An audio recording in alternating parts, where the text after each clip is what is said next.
మహిళలపై నేరాల్లో తెలంగాణ టాప్గా నిలపడంలో రేవంత్ రెడ్డి రికార్డులు సృష్టించాడని BRS working president KTR ఎద్దేవా చేశారు. దేశంలోని అత్యధిక క్రిమినల్ కేసులున్న ముఖ్యమంత్రిగా రికార్డులకెక్కిన రేవంత్ రెడ్డి పాలనలో మహిళలపై నేరాల్లోనూ తెలంగాణ టాప్గా నిలిచిందన్నారు. మహిళలపై నేరాల్లో మాత్రమే కాదు సైబర్ నేరాల్లోనూ తెలంగాణ టాప్గా నిలిచిందన్నారు. ముఖ్యమంత్రిగా, హోంమంత్రిగా రేవంత్ రెడ్డి పనితీరుకు ఇది నిదర్శనమన్నారు. వెల్డన్ రాహుల్జీ అంటూ రాహుల్ గాంధీని ట్యాగ్ చేశారు కేటీఆర్.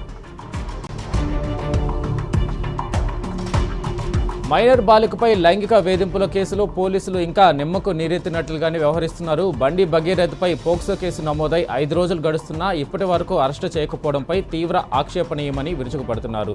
నిందితుడికి పోలీసులు సహకరిస్తున్న తీరుపై సర్వత్రా విమర్శలు వినిపిస్తున్నాయి. దీంతో బండి భగీరథ్ కోసం హైదరాబాద్ వ్యాప్తంగా పోస్టర్లు వెలిశాయి. భగీరథ్ ఆచూకీ తెలిసిన వారు పోలీస్ స్టేషన్లో సమాచారం ఇవ్వాలని పోస్టర్ల ద్వారా కోరుతున్నారు.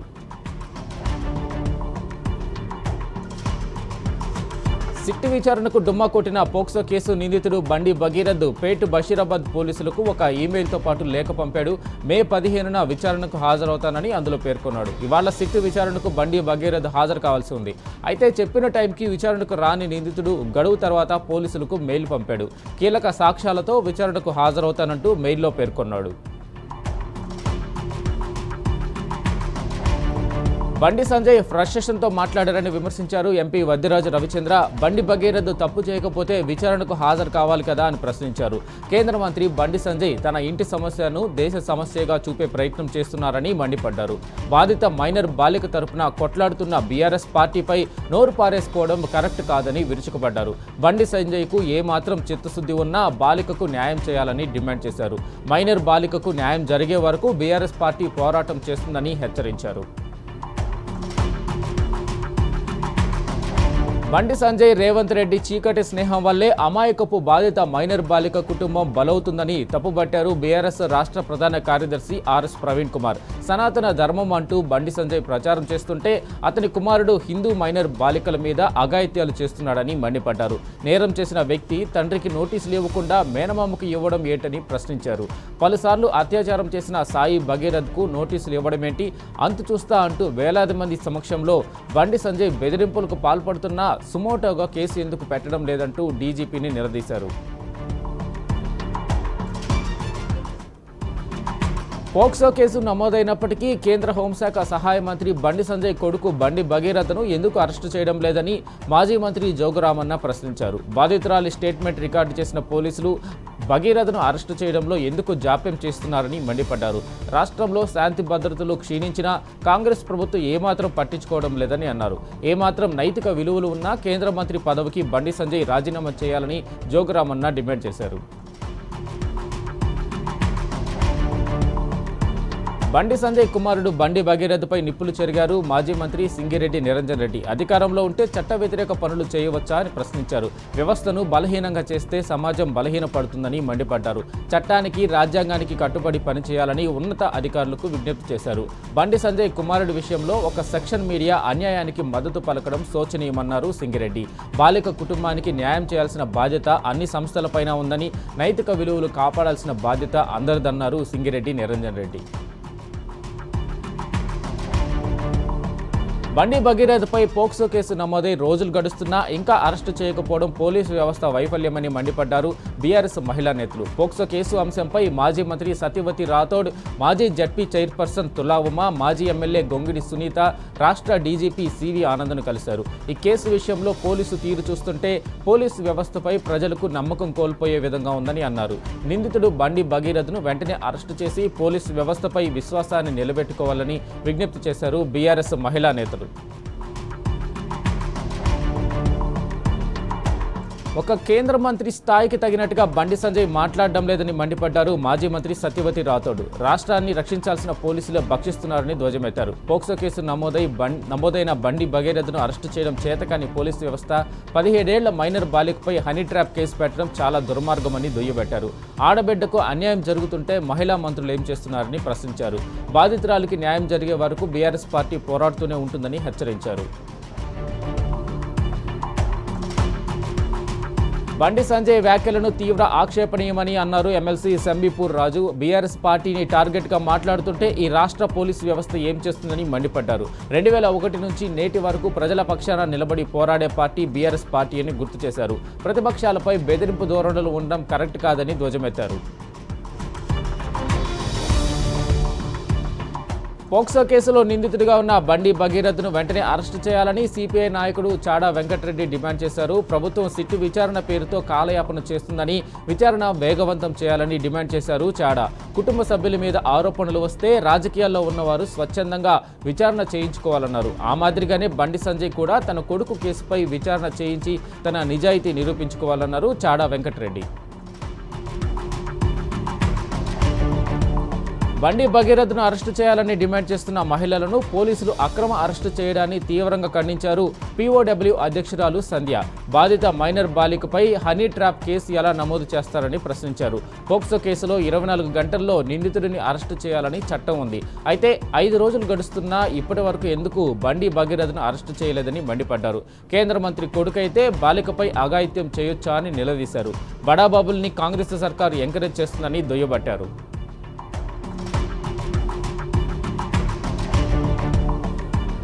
కేంద్ర మంత్రి బండి సంజయ్ కొడుకు బండి భగీరథ కనిపించడం లేదంటూ రంగారెడ్డి జిల్లా శేరిలింగంపల్లి వ్యాప్తంగా పోస్టర్లు వెలిశాయి. ప్రజాపాలనలో ఒక ఆడబిడ్డకు న్యాయం జరగలేదంటూ ఇలా వినూత్న రీతిలో నిరసన వ్యక్తం చేయడంపై నియోజకవర్గ ప్రజలు హర్షం వ్యక్తం చేస్తున్నారు. అధికార బలం అండగా ఉంటే ఏ తప్పైనా తప్పు చేయొచ్చా అనుకునే నాయకులకు ఇదొక చంపపెట్టు అన్నారు. బండి భగీరథ్ అప్స్కాండింగ్ అంటూ Lingampally MMTS station, Nalgonda flyover, Gachibowli flyover, Serilingampally zonal office తదితర ప్రాంతాల్లో వాల్ పోస్టర్లు వెలిశాయి. కేంద్ర హోంశాఖ సహాయ మంత్రి బండి సంజయ్ కుమారుడు భగీరథ్ పరారులో ఉన్నాడు. పోక్సో కేసులో నిందితుడిగా ఉన్న భగీరథ్ ఆచూకీ తెలిస్తే సమీప పోలీస్ స్టేషన్లో తెలియచేయండి. ఇప్పుడు ఎక్కడ చూసినా ఇవే పోస్టర్లు హల్చల్ చేస్తున్నాయి.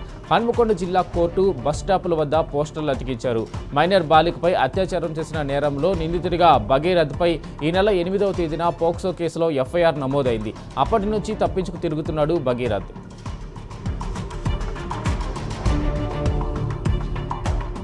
పోక్సో కేసులో నిందితుగా ఉన్న కేంద్ర మంత్రి బండి సంజయ్ కొడుకు బండి భగీరథ్ను పోలీసులు ఇంకా అరెస్టు చేయకపోవడంపై మహిళలు మండిపడుతున్నారు. సామాన్యుడికి ఒక న్యాయం, మంత్రి కొడుక్కి ఒక న్యాయం ఉంటుందా అని ప్రశ్నిస్తున్నారు. భగీరథ్ను అటు పోలీసులతో పాటు ఇటు మహిళలు కూడా వెతుకుతున్నారు. నిందితుడు భగీరథ్ కనబడడం లేదంటూ హైదరాబాద్ మెట్రోలో ప్రయాణికులకు పోస్టర్లు చూపించి విచారిస్తున్నారు. బండి భగీరథ్ కనిపిస్తే పోలీసులకు సమాచారం ఇవ్వాలని సూచిస్తున్నారు. పేట్ బషీరాబాద్ పోలీస్ స్టేషన్ ఎదుట ఉద్రిక్తత చోటు చేసుకుంది. బండి భగీరథ్ను వెంటనే అరెస్టు చేయాలంటూ మహిళలు ఆందోళనకు దిగారు. పోలీస్ స్టేషన్ ఎదుట బైఠాయించి నిరసన తెలుపుతున్న వారిపై పోలీసులు ఉక్కుపాదం మోపుతున్నారు. నేరం చేసిన వారిని అరెస్టు చేసి చట్టరీత్యా చర్యలు తీసుకోవాలని డిమాండ్ చేస్తున్న మహిళలనే పోలీసులు బలవంతంగా అరెస్టులు చేస్తున్నారు. మహిళలు అని కూడా చూడకుండా పోలీసులే గోండాల మాదిరి బలవంతంగా ఈడ్చుకెళ్లడంపై సర్వత్రా విమర్శిస్తున్నారు. నేరం చేసిన వారిని వదిలిపెట్టి చర్యలు తీసుకోమన్న వారిపై పోలీసులు జులుం చేయడంపై మండిపడుతున్నారు. మహిళల అక్రమ అరెస్టులపై మహిళా సంఘాలు బంకుమంటున్నాయి. మైనర్ బాలిక అత్యాచారం కేసులో బండి భగీరథ్ను వెంటనే అరెస్టు చేయాలంటూ హైదరాబాద్ లిబర్టీలోని అంబేద్కర్ విగ్రహం ముందు మహిళా సంఘాలు, ఏఐఎస్ఎఫ్ విద్యార్థి నాయకులు నిరసన తెలిపారు. సామాన్యులకు ఒక న్యాయం, మంత్రుల పిల్లలకు మరో న్యాయమా అంటూ ఆగ్రహం వ్యక్తం చేశారు. పోక్సో చట్టం అమలు చేసి బండి భగీరథ్పై చర్యలు తీసుకోవాలని పోలీసులను డిమాండ్ చేశారు. ప్రసంగాలు, ఉపన్యాసాలే కాదు, సమయం సందర్భం వచ్చినప్పుడు కూడా నిలబడాలి. అప్పుడే రాజకీయానికి అర్థం, పరమార్థం. కానీ ఇటీవల జరిగిన వరుస ఘటనలు రాజకీయాల లక్ష్యాన్ని నీరుగారుస్తున్నాయి. కేంద్ర మంత్రి బండి సంజయ్ కొడుకు నడిపిన రాసలీల వ్యవహారంలో కాంగ్రెస్ నేతల ఆలోచన విధానంపైనే ఇప్పుడు అందరూ ప్రశ్నాస్త్రాలు సంధిస్తున్నారు. అవసరమైనప్పుడు న్యాయం గురించి ప్రసంగాలు దంచే హస్తం నాయకుల వైపే ఇప్పుడు అందరి వేళ్లు చూపిస్తున్నాయి. ఆ పార్టీకి చెందిన నాయకులు ఎవరు కూడా స్పందించకపోవడం చూస్తుంటే రెండు పార్టీల మధ్య రహస్య బంధం బయటపడుతుంది. ఆదిలాబాద్ మార్కెట్ యార్డుకు మొక్కజొన్న పోటెత్తింది. రైతులు పంటను ఒక్కసారిగా మార్కెట్కు తీసుకురావడంతో ఎక్కడ చూసినా మక్క రాసులే కనిపించారు. దీంతో కొనుగోళ్లు ఆలస్యం కావడంతో రైతులు మార్కెట్ యార్డు ముందు ధర్నాకు దిగారు. ధాన్యం కొనుగోలులో రేవంత్ సర్కార్ విఫలమైందని విమర్శించారు. ధాన్యం విక్రయించడానికే రోజుల తరబడి మార్కెట్లో ఉంటే ఖరీఫ్ సాగుకు ముందస్తు దుక్కి తయారు చేసుకోవడం ఎలా అని రైతులు ఆవేదన వ్యక్తం చేస్తున్నారు. నాగర్ కర్నూలు జిల్లా అచ్చంపేట వ్యవసాయ మార్కెట్ యార్డులో రైతుల పరిస్థితి దయనీయంగా మారింది. మొక్కజొన్న కొనుగోలు నిలిచిపోవడం, సరిపడా గన్ని బ్యాగులు లేకపోవడం, కొనుగోలు చేసిన ధాన్యాన్ని కూడా తరలించకపోవడంతో రైతులు తీవ్ర ఆందోళనకు గురవుతున్నారు. అకాల వర్షాల భయంతో రాత్రింబవళ్లు మార్కెట్ యార్డులోనే కాపలా కాస్తూ రైతులు అవస్థలు పడుతున్నారు.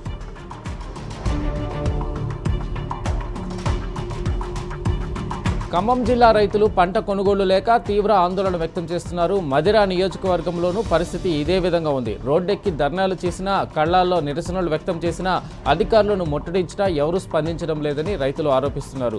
జిల్లాకు చెందిన మంత్రులెవరూ స్పందించడం లేదని అన్నారు. ముదిగొండ మండల కేంద్రంలో ధర్నా చేపట్టిన రైతులు ఖమ్మం కోదాడ ప్రధాన రహదారిపై బైఠాయించి రాస్తారోకో చేశారు. రైతులు పడుతున్న ఇబ్బందులు ప్రభుత్వానికి అస్సలు పట్టడం లేదని మునుగోడు మాజీ ఎమ్మెల్యే కూసుకుంట్ల ప్రభాకర్ రెడ్డి అన్నారు. రోజులు గడుస్తున్నా సర్కారు ఏమాత్రం స్పందించడం లేదని మండిపడ్డారు. నల్గొండ జిల్లా నాంపల్లి మండలంలోని ధాన్యం కొనుగోలు కేంద్రాన్ని ఆయన పరిశీలించి రైతుల సమస్యలను అడిగి తెలుసుకున్నారు.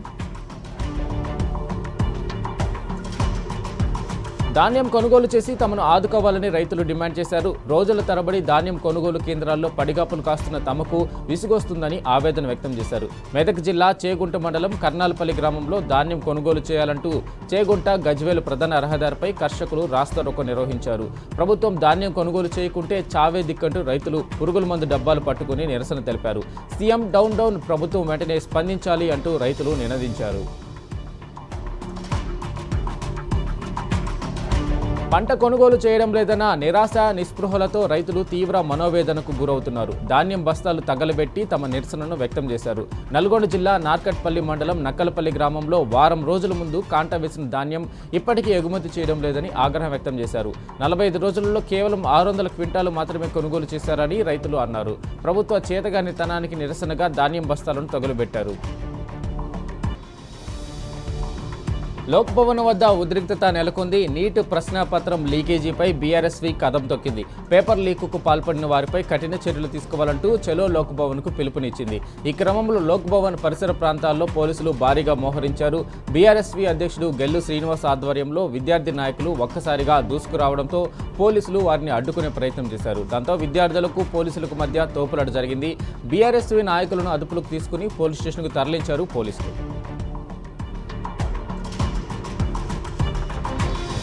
నీట్ పరీక్ష నిర్వహణ రాష్ట్రాలకే ఇవ్వాలని డిమాండ్ చేస్తూ ఏఐఎస్ఎఫ్ ఆందోళనకు దిగింది. పేపర్ లీకేజీకి కారణమైన నేషనల్ టెస్టింగ్ ఏజెన్సీని వెంటనే రద్దు చేయాలని డిమాండ్ చేసింది. పేపర్ లీకేజీ కారకులను శిక్షించాలని నినదించింది. ఏఐఎస్ఎఫ్ ఆధ్వర్యంలో హైదరాబాద్ హిమాయత్ నగర్లో కేంద్ర విద్యాశాఖ మంత్రి ధర్మేంద్ర ప్రధాన్ దిష్టిబొమ్మ దహనం చేసి నిరసన వ్యక్తం చేశారు.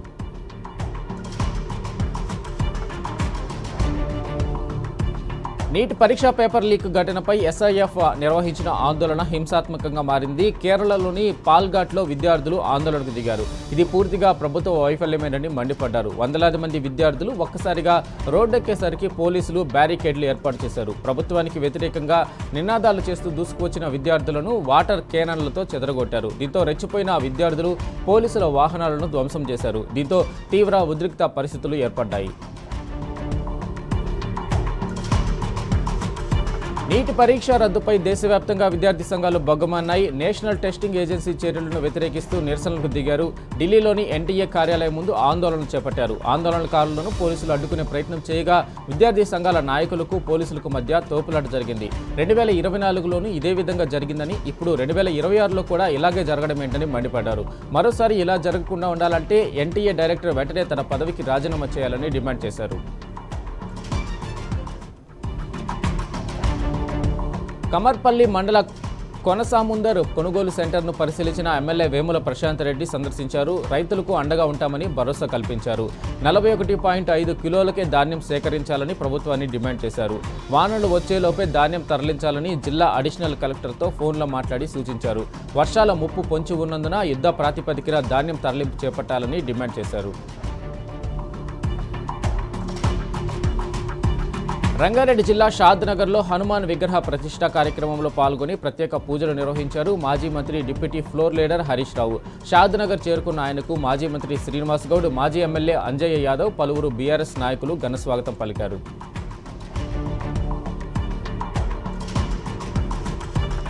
యాదాద్రి భువనగిరి జిల్లా ఆలేరు మదర్ డైరీ కార్యాలయంలో పాడి రైతులకు చెక్కుల పంపిణీ కార్యక్రమంలో రసబసగా మారింది. పాడి రైతులకు 40 కోట్లకు పైగా బిల్లులు పెండింగ్లో ఉన్నాయని, ఉద్యోగుల జీతాలు కూడా ఇవ్వడం లేదని ఆలేరు ఎమ్మెల్యే బీర్లా ఐలయ్యను పాడి రైతులు నిలదీశారు. పెండింగ్ బిల్లులను ఎప్పుడు క్లియర్ చేస్తారని బీఆర్ఎస్ పార్టీ నేత మదర్ డైరీ మాజీ చైర్మన్ లింగాల శ్రీకర్ రెడ్డి ప్రశ్నించారు. కాంగ్రెస్ ప్రభుత్వం వచ్చిన దగ్గర నుంచి క్రమక్రమంగా మదర్ డైరీని నిర్వీర్యం చేస్తూ వస్తున్నదని, దాని ఆస్తులను అమ్మే కుట్ర చేస్తున్నదని శ్రీకర్ రెడ్డి మండిపడ్డారు.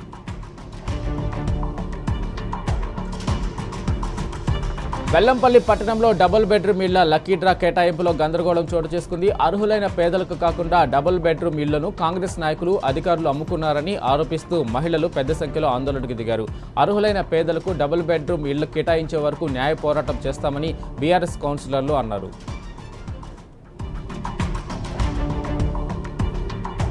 నిజామాబాద్ బాలసాదన్ నుండి 3 బాలికలు అదృశ్యమయ్యారు. తమకు చెప్పకుండా వారు బయటకు వెళ్లినట్టు వార్డెన్ తెలిపారు. పోలీసులకు ఫిర్యాదు చేయడంతో 2 బాలికలను వెతికి పట్టుకున్నారు. అయితే మరో బాలిక ఆచూకీ తెలియడం లేదని, ఆచూకీ కోసం వెతుకుతున్నట్లు పోలీసులు తెలిపారు.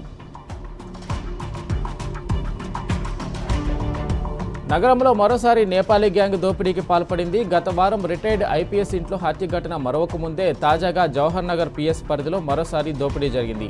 కౌకూర్ గల్ఫ్ ఎన్కేవ్లో డాక్టర్ విజయలక్ష్మి, మురళీమోహన్ దంపతులు కాళ్ళు చేతులు కట్టేసి దోపిడీకి పాల్పడింది నేపాలీ గ్యాంగ్. ఇంట్లో పనిచేస్తున్న 2 నేపాలీలతో పాటు మరో 5 కలిసి ఈ దోపిడీ చేశారు. 60 తులాల బంగారం, వెండితో పాటు 30,000 నగదు ఎత్తుకెళ్లారు. సీసీటీవీలను ధ్వంసం చేశారు. 13 రోజుల క్రితమే 2 నేపాలీలు ఇంట్లో పనికి చేరినట్టు తెలుస్తుంది.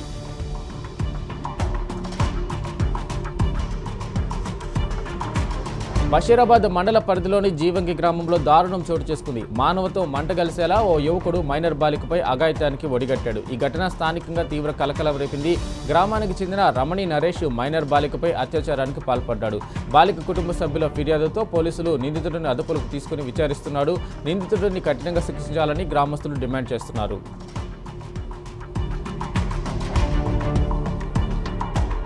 వికారాబాద్ జిల్లా మోమిన్పేట మండలం కాసిలాబాద్ గ్రామంలో అమరేందర్ రెడ్డి అనే వ్యక్తి కొన్ని సంవత్సరాల క్రితం 150 ఎకరాల భూమిని ఓ కంపెనీ పేరుతో కొనుగోలు చేశారు. ప్రైవేటు, ప్రభుత్వ ఆసైడ్ భూములను కలుపుకొని భారీ ఎత్తున ఫెన్సింగ్ ఏర్పాటు చేశాడు. ఈ ఫెన్సింగ్ కారణంగా రైతులు తమ భూములకు వెళ్లేందుకు తీవ్ర ఇబ్బందులు ఎదుర్కొంటున్నారు. భూ సర్వేను పారదర్శకంగా నిర్వహించి న్యాయం చేయాలని ప్రభుత్వాన్ని రైతులు డిమాండ్ చేస్తున్నారు.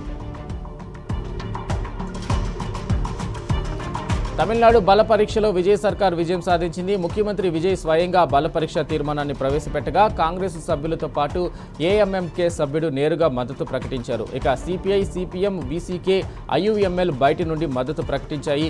సివి షణ్ముగం నేతృత్వంలోని అన్నాడీఎంకే చీలిక వర్గానికి చెందిన 25 మంది శాసనసభ్యులు కూడా విజయ్ సర్కార్కు పూర్తి మద్దతు ప్రకటించారు. విజయ్కు అనుకూలంగా 144 ఓట్లు పడగా వ్యతిరేకంగా 22 ఓట్లు పడ్డాయి. దీంతో విజయ్ సర్కార్ బల పరీక్షలో నెగ్గినట్లు ప్రకటించారు. కాగా బల పరీక్షను డీఎంకే, అన్నాడీఎంకే, పళనిస్వామి వర్గం, డీఎండీకే సభ్యులు సభ నుండి వాకౌట్ చేశారు. లౌకిక ప్రభుత్వాన్ని నడిపించే లక్ష్యంతోనే తాము పనిచేస్తున్నామని, ఎమ్మెల్యేలను కొనుగోలు చేయాల్సిన అవసరం తమకు ఏమాత్రం లేదని తమిళనాడు ముఖ్యమంత్రి విజయ్ అన్నారు. తమ ప్రభుత్వానికి మద్దతు ప్రకటించిన వారికి ధన్యవాదాలు తెలియజేస్తూ రేసు గుర్రంలా పరిగెత్తే తమ ప్రభుత్వానికి వేరే గుర్రాలు అవసరం లేదని చమత్కరించారు. గత ప్రభుత్వం ప్రారంభించిన మంచి పథకాలను కొనసాగిస్తామని చెప్పారు. సామాజిక న్యాయానికి కట్టుబడి తమ ప్రభుత్వం పూర్తి 5 ఏళ్లు అధికారంలో ఉంటుందని అన్నారు. తమిళనాడుకు చెందిన అన్నాడీఎంకేలో రాజకీయ సంక్షోభం మరింత ముదిరింది. అసెంబ్లీలో బల పరీక్ష సందర్భంగా విజయ్ ప్రభుత్వానికి అనుకూలంగా క్రాస్ ఓటింగ్ జరగడంతో ఆ పార్టీ అధినేత ఎడప్పాడి కె పళనిస్వామి చర్యలు చేపట్టారు. ఎస్పీ వేలుమణి, సివి షణ్ముగం సహా తిరుగుబాటు నాయకులను వారి పదవుల నుంచి తొలగించారు. 13 మంది సిట్టింగ్ ఎమ్మెల్యేలతో సహా మొత్తం 29 మంది నేతలపై వేటు వేశారు. పుదుచ్చేరిలో మరోసారి ఎన్డీఏ సర్కార్ కొలువుదీరింది. వరుసగా 5వ ముఖ్యమంత్రిగా ప్రమాణ స్వీకారం చేశారు రంగస్వామి. రాజ్ నివాస్ వేదికగా రంగస్వామి చేత ప్రమాణ స్వీకారం చేయించారు లెఫ్టినెంట్ గవర్నర్ కైలాస్ నాథన్. సీఎంతో పాటు ఎమ్మెల్యేలు నమశివాయం, రాజశేఖరన్, మల్లాడి కృష్ణారావు, రాజవేలు, నారాయణస్వామి మంత్రులుగా ప్రమాణం చేశారు. ఈ కార్యక్రమంలో బీజేపీ జాతీయ అధ్యక్షుడు నితిన్ నబీన్, కేంద్ర మంత్రులు సహా పలువురు రాజకీయ నేతలు పాల్గొన్నారు. కేరళ సీఎం ఎవరన్నది ఇంకా తేలకపోవడంపై యూడీఎఫ్ భాగస్వామ్య పక్షాల్లో తీవ్ర అసంతృప్తి అసహనం పెరుగుతుంది. సీఎం పదవి కోసం ముగ్గురు నేతలు కేసీ వేణుగోపాల్, సతీశన్, రమేష్ చెన్నితల పోటీ పడుతుండగా వేణుగోపాల్కు సీఎం పదవికి ఎంపిక చేస్తే ఆందోళనలు ఉధృతం చేస్తామంటూ కేరళలో పోస్టర్లు వెలిశాయి. కేరళకు చెందిన సీనియర్ నేతలతో అధిష్టానం వరుస సమావేశాలు నిర్వహిస్తున్నప్పటికీ ఇంకా నాంచుడు ధోరణితోనే అధిష్టానం వ్యవహరిస్తుందని భాగస్వామ్య పక్షాలు మండిపడుతున్నాయి. పశ్చిమాసియా ఉద్రిక్తతలతో ఇంధన పొదుపుకు పిలుపునిచ్చిన ప్రధాని మోడీ ఇప్పుడు దాన్ని స్వయంగా పాటిస్తున్నారు. తన అధికారిక కాన్వాయ్లో వినియోగించే వాహనాల సంఖ్యను 50% తగ్గించాలని ఎస్పీజీ అధికారులను ఆదేశించారు. కాన్వాయ్లో ఎలక్ట్రిక్ వాహనాల వినియోగాన్ని మరింత పెంచాలని సూచించారు మోడీ. అయితే ఇందుకోసం కొత్త వాహనాలను కొనుగోలు చేయకూడదని స్పష్టం చేశారు. భద్రతా నిబంధనలకు ఎలాంటి భంగం కలగకుండా ఈ మార్పులను అమలు చేయాలన్నారు. మరోవైపు ప్రధాని పిలుపుతో యూపీ, ఢిల్లీ, మధ్యప్రదేశ్ సీఎంలు, మంత్రులు అధికారిక కాన్వాయ్లను తగ్గించుకున్నారు. పశ్చిమాసియా యుద్ధ సెగ వైమానిక రంగాన్ని కుదిపేస్తుంది. పలు అంతర్జాతీయ రూట్లలో తమ వైమానిక సర్వీసులను తగ్గించనున్నట్లు, అలాగే మరికొన్ని మార్గాల్లో తాత్కాలికంగా రద్దు చేస్తున్నట్లు ఎయిర్ ఇండియా ప్రకటించింది. జెట్ ఫ్యూయల్ ధరలు పెరగడం, వైమానిక మార్గంలో ఏర్పడిన అవరోధాలు, ఆంక్షలు కారణంగా ఈ నిర్ణయం తీసుకున్నామని ఈ ఏడాది జూన్, ఆగస్టు మధ్య దీనికి సంబంధించి సర్దుబాట్లు చేయనున్నట్లు తెలిపింది. దేశంలో నిరుద్యోగం పెచ్చరిల్లుతున్నది. యువతలో నిరుద్యోగిత రేటు 15% చేరుకుంది. గత 4 త్రైమాసికాల్లో ఇదే అత్యధికం. గణాంకాలు, కార్యక్రమ అమలు మంత్రిత్వ శాఖ విడుదల చేసిన పీరియాడిక్ లేబర్ ఫోర్స్ సర్వే ఈ విషయాన్ని వెల్లడించింది. 15-29 సంవత్సరాల వయసు గల మహిళల్లో నిరుద్యోగిత అక్టోబర్, డిసెంబర్ త్రైమాసికంలో 16.6% నుంచి జనవరి, మార్చి త్రైమాసికంలో 17.7% పెరిగింది. దేశీయ కరెన్సీ చారిత్రక కనిష్ట స్థాయికి చేరుకుంది. క్రూడాయిల్ ధరలు బగ్గుమరడం, పశ్చిమాసియాలో ఉద్రిక్త పరిస్థితులు నెలకొనడంతో రూపాయి విలువ పాతాళానికి జారుకుంది. ఇంట్రాడేలో 95.80 కనిష్ట స్థాయికి జారుకున్న రూపాయి మారకం విలువ చివరకు ఫారెక్స్ మార్కెట్ ముగిసే సమయానికి 95.66 వద్ద ముగిసింది. దిగుమతిదారులు డాలర్ను ఎగబడి కొనుగోలు జరపడం రూపాయి పతనానికి ఆజ్యం పోశాయని ఫారెక్స్ ట్రేడర్ వెల్లడించారు.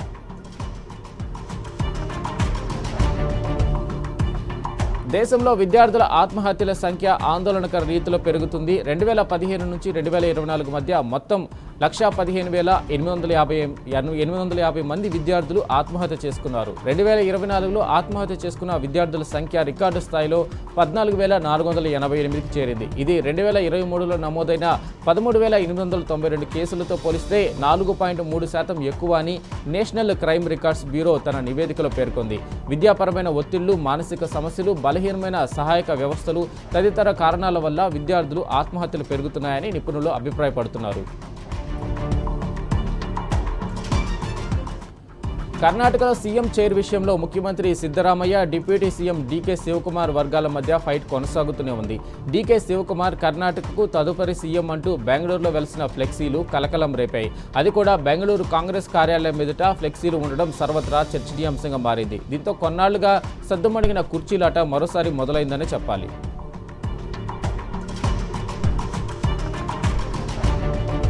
ఏఐసీసీ నేత సోనియా గాంధీ అనారోగ్యం పాలయ్యారు. వైద్య పరీక్షల కోసం గురుగ్రామ్లోని మేదాంతా ఆసుపత్రికి తరలించారు. 79 సంవత్సరాల సోనియా ప్రస్తుత వైద్యుల పర్యవేక్షణలో ఉన్నారు. సిస్టమిక్ ఇన్ఫెక్షన్ సోకడంతో ఆమె అనారోగ్యానికి గురయ్యారని వైద్యులు తెలిపారు. ప్రస్తుతం సోనియా ఆరోగ్య పరిస్థితి నిలకడగానే ఉందని, ఆందోళన చెందాల్సిన అవసరం లేదని వైద్య వర్గాలు తెలిపాయి. యూపీ రాజకీయ దిగ్గజం దివంగత నేత ములాయం సింగ్ యాదవ్ చిన్న కుమారుడు ప్రతీక్ యాదవ్ మృతి చెందారు. కొంతకాలంగా అనారోగ్యంతో చికిత్స పొందుతూ తుది శ్వాస విడిచారు. సమాజ్వాదీ పార్టీ అధినేత అఖిలేష్ యాదవ్కు సోదరుడి 38 ఏళ్ల ప్రతీక్ యాదవ్, ఆయన భార్య అపర్ణ యాదవ్ ప్రస్తుతం బీజేపీ నాయకురాలుగా ఉన్నారు. రాజకీయ కుటుంబంలో పుట్టినప్పటికీ ప్రతీక్ ప్రత్యక్ష రాజకీయాలకు దూరంగా ఉన్నారు. రియల్ ఎస్టేట్, ఫిట్నెస్ రంగాల్లో కొనసాగుతున్నారు. ప్రతీక్ మృతి పట్ల పలువురు రాజకీయ ప్రముఖులు సంతాపం వ్యక్తం చేశారు. మహారాష్ట్రలో ఘోర ప్రమాదం జరిగింది. సాంగ్లీ జిల్లాలో కురుస్తున్న భారీ వర్షాలకు మార్గోదేవి ఆలయం గోడ కుప్పగొలింది. ఈ ఘటనలో 6 భక్తులు దుర్మరణం చెందగా మరో 14 మంది గాయపడ్డారు. క్షతగాతులను చికిత్స నిమిత్తం ఆసుపత్రికి తరలించారు. ప్రమాదం జరిగిన సమయంలో ఆలయ ప్రాంగణంలో దాదాపు 350 మంది భక్తులు ఉన్నట్లు తెలిపారు. ఈ ప్రమాదంపై దిగ్భ్రాంతి వ్యక్తం చేశారు మహారాష్ట్ర సీఎం ఫడ్నవీస్. ప్రధాని మోడీ ఛత్తీస్గఢ్లో భారీ అగ్ని ప్రమాదం సంభవించింది. దుర్గులోని ఓ ఇంట్లో గ్యాస్ సిలిండర్ పేలి ఒకే కుటుంబానికి చెందిన 5గురు మృతి చెందారు. వెంటనే సహాయక చర్యలు చేపట్టిన పోలీసులు మృతదేహాలను స్వాధీనం చేసుకుని పోస్టుమార్టంకు తరలించారు. ఈ ఘటనపై తీవ్ర దిగ్భ్రాంతి వ్యక్తం చేశారు ఛత్తీస్గఢ్ ఆరోగ్య శాఖ మంత్రి శ్యామ్ బిహారీ. మృతుల కుటుంబంలో ఒక్కొక్కరికి 5 లక్షల రూపాయల చొప్పున ఎక్స్గ్రేషియా ప్రకటించారు. ఈ ఘటనపై సమగ్ర దర్యాప్తుకు ఆదేశించామన్నారు.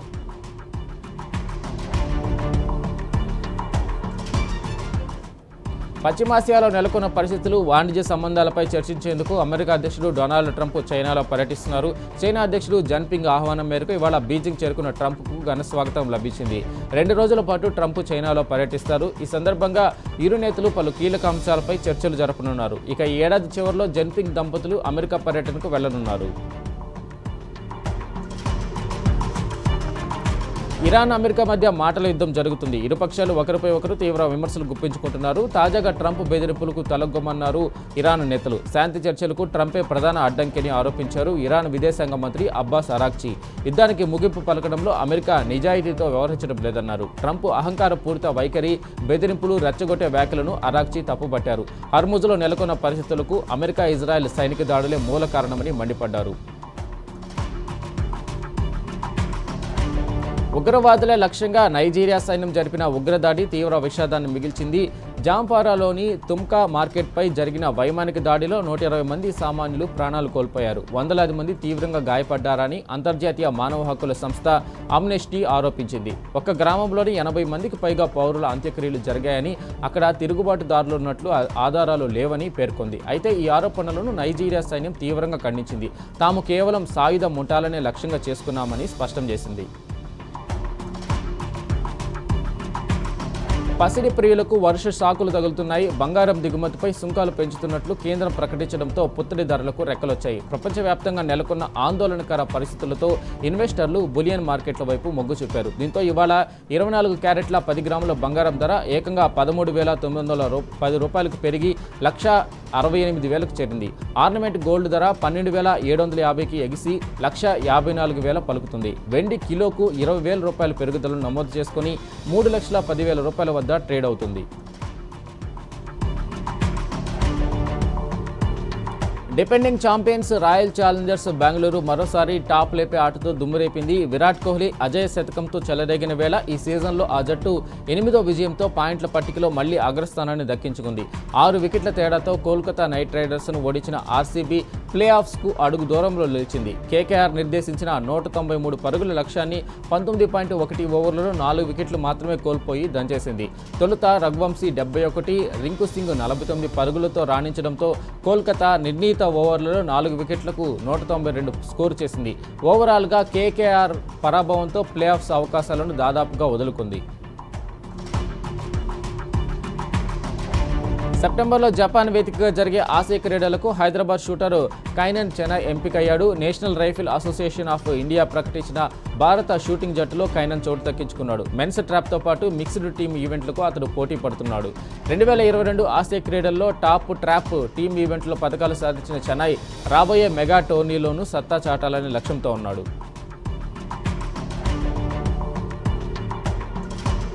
భారత star cricketer Jasprit Bumrah ICC test bowler ర్యాంకింగ్స్లో అగ్రస్థానంలో కొనసాగుతున్నాడు. తాజా ర్యాంకింగ్స్లో బుమ్రా 879 రేటింగ్ పాయింట్లతో తన టాప్ ప్లేస్ నిలబెట్టుకున్నాడు. ఆస్ట్రేలియా పేసర్లు మిచెల్ స్టార్క్, ప్యాట్ కమిన్స్ 2, 4వ ర్యాంకుల్లో ఉన్నారు. మహమ్మద్ సిరాజ్ 12వ స్థానంలో ఉండగా రవీంద్ర జడేజా, కుల్దీప్ యాదవ్ వరుసగా 14, 15వ ర్యాంకులో నిలిచారు. బ్యాటర్ల జాబితాలో భారత ఓపెనర్ యశస్వి జైస్వాల్ 750 రేటింగ్ పాయింట్లతో 8వ స్థానంలో ఉండగా కెప్టెన్ శుభ్మన్ గిల్ 730 పాయింట్లతో 9వ ర్యాంకులో కొనసాగుతున్నాడు.